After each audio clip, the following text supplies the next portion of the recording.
ಅಧಿಕಾರಿ ಬೆಟ್ಟು ಗ್ರಾಮ ಪಂಚಾಯತ್ನಲ್ಲಿ ನಡೆದಿರುವ ಹಗರಣಗಳನ್ನು ಮುಚ್ಚಿ ಹಾಕಲು ಅಮಾಯಕ ವ್ಯಕ್ತಿಯ ಮೇಲೆ ದಾಖಲಿಸಿದ ಸುಳ್ಳು ಪೋಕ್ಸೋ ಪ್ರಕರಣ ಸಂಬಂಧವಾಗಿ ಕುಟುಂಬಸ್ಥರು ಮತ್ತು ದಲಿತ ಸಂಘಟನೆಗಳು ಪ್ರಕರಣದ ಬಗ್ಗೆ ಸತ್ಯ ಪ್ರಮಾಣಕ್ಕೆ ಆಹ್ವಾನ ನೀಡಿದ್ದಾರೆ.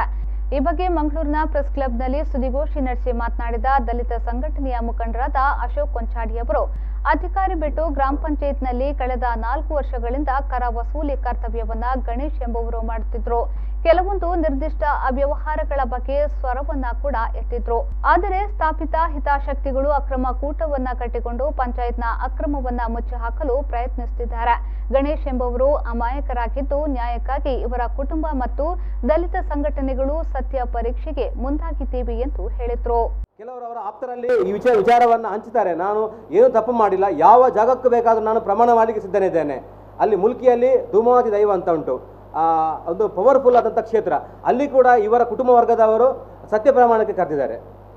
ಹಾಗೆಯೇ ಅಲ್ಲಿ ಕೋರ್ದಬ್ಬ ದೇವಸ್ಥಾನ ಉಂಟು, ಅಲ್ಲಿ ಕೂಡ ಸತ್ಯ ಪ್ರಮಾಣಕ್ಕೆ ಕರೆದಿದ್ದಾರೆ. ಅಲ್ಲಿ ಕೂಡ ಈ ದೂರುದಾರ ಕುಟುಂಬದವರು ಅಥವಾ ಇವರೊಟ್ಟಿಗೆ ಸೇರಿಕೊಂಡವರು ಯಾರಿದ್ದಾರೆ ಅವರು ಯಾರು ಕೂಡ ಇಲ್ಲಿ ಸತ್ಯ ಪ್ರಮಾಣಕ್ಕೆ ಬಂದಿಲ್ಲ.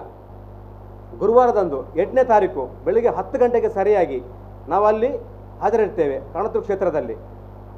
ನಿಜವಾಗಲೂ ಕೂಡ ಯಾರು ದೂರು ಕೊಟ್ಟಿದ್ದಾರೆ ಅವರ ವರ್ಗದವರು ಅವರ ಏನಿದ್ದಾರೆ ಅವರು ನಿಜವಾಗಿ ಕೂಡ ಅವರಿಗೆ ಸತ್ಯದ ಮೇಲೆ ನಂಬಿಕೆ ಇದ್ದರೆ ಅಥವಾ ದೈವಗಳ ನಂಬಿಕೆ ಅನ್ನುವಂಥದ್ದುಂಟು ಈ ತುಳುನಾಡಿನಲ್ಲಿ. ನಂಬಿಕೆ ಇದ್ದರೆ ಅವರು ಸತ್ಯ ಪ್ರಮಾಣಕ್ಕೆ ಅಲ್ಲಿ ರೆಡಿ ಆಗಬೇಕು. ನಾವು ಕೂಡ ನಮ್ಮ ಹುಡುಗನನ್ನು ಅಲ್ಲಿ ಸತ್ಯ ಪ್ರಮಾಣಕ್ಕೆ ನಾವು ಒಪ್ಪಿಸ್ತೇವೆ. ಈ ಸಂದರ್ಭ ದಲಿತ ಮುಖಂಡರಾದ ರಮೇಶ್ ಕೋಟ್ಯಾನ್, ಪ್ರಶಾಂತ್ ಪೋಳೂರು ಮೊದಲಾದವರು ಉಪಸ್ಥಿತರಿದ್ದರು.